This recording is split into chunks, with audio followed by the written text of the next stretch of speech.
Paul Harvey, news and comment. You guys remember Paul Harvey, right? He had a half-hour show every day. Well, my time was 11:30 till noon, and he used to give the important news of the day.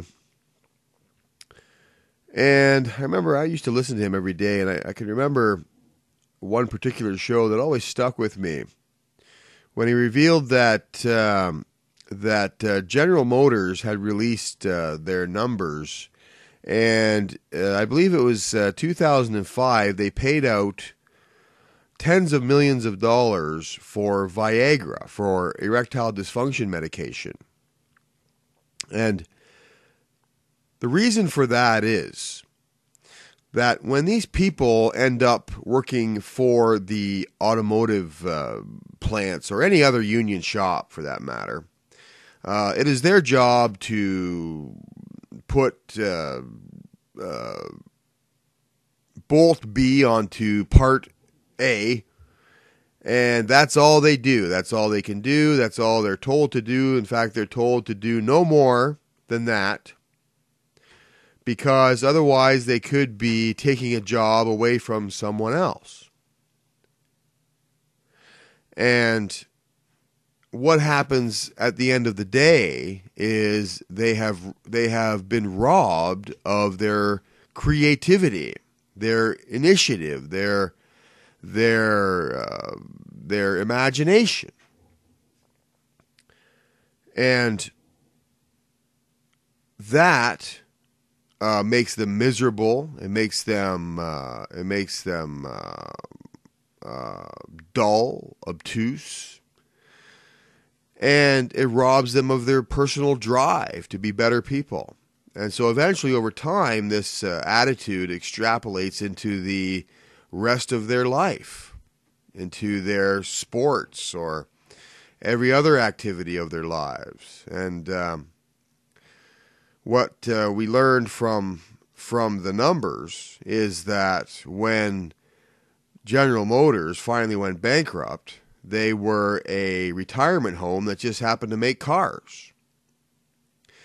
And these men, they were taking this lack of ingenuity, lack of passion, as it was stolen from them at work, by this attitude that if you can show that you can do more than what you've been tasked with doing, someone else may not be hired. And what happens then is that job is not filled because someone else has shown that they can do their job plus the other job, and they're happy doing it.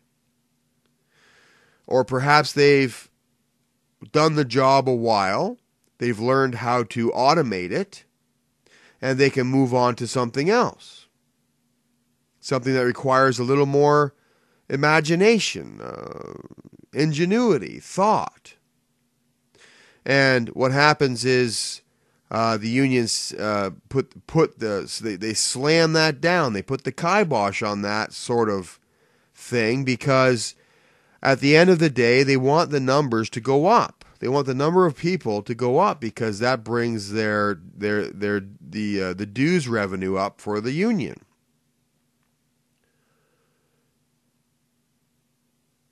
So what happens is these men they have this creative spark because people are all created in the image and likeness of God, and God is a creator. People have intrinsic creative drive. It's just built into them. And when that is robbed from them by the union mentality, what happens is that gets extrapolated to every part of their lives. It's like throwing a pebble into a pond. The ripple effects touch everything. And these men are going home, and that lack of passion, the lack of drive, the lack of ingenuity, the lack of that creative spark that's been snuffed out by the union, it gets taken into the bedroom. And guess what happens? They can't perform. They have nothing. They come home, They come home empty shells. And these are miserable people. I've dealt with, over the many decades I've been around, I've dealt with the union people. And they rob the workers of a desire to live even.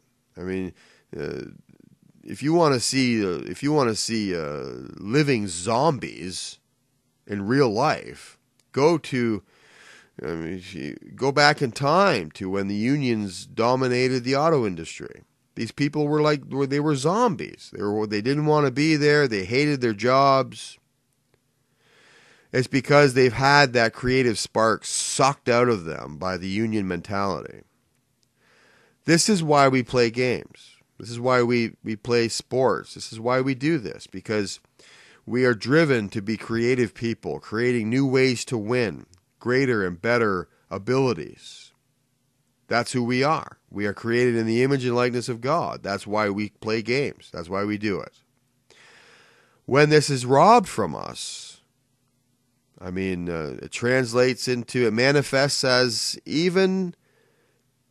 even manifests as the inability to perform sexually. And as Paul Harvey said, the unions were responsible for holding the auto manufacturers hostage until they agreed to pay for the erectile dysfunction pills of their workers. That is the result of the union mentality, that you only do the basic minimum, the bare minimum. The unions protect the lowest common denominator. The worst worker gets all of the protection, because that way everybody else is covered. And at the end of the day, these guys are going home miserable. They're going home miserable to their wives, and they're incapable of performing sexually in their relationships. And that's what was happening. That's what Paul Harvey was exposing. And the unions held GM hostage and said, look, this is a problem for our workers. You got to pay for their erectile dysfunction pills. This is why we play games, folks. This is why we play games. Because that's who we are. We are created in the image and likeness of God to be inventive, to be passionate, to be ever moving forward. And that's why we play games. Thanks for watching. My name is Mike Shoesmith, and you're listening to PP Simmons Radio.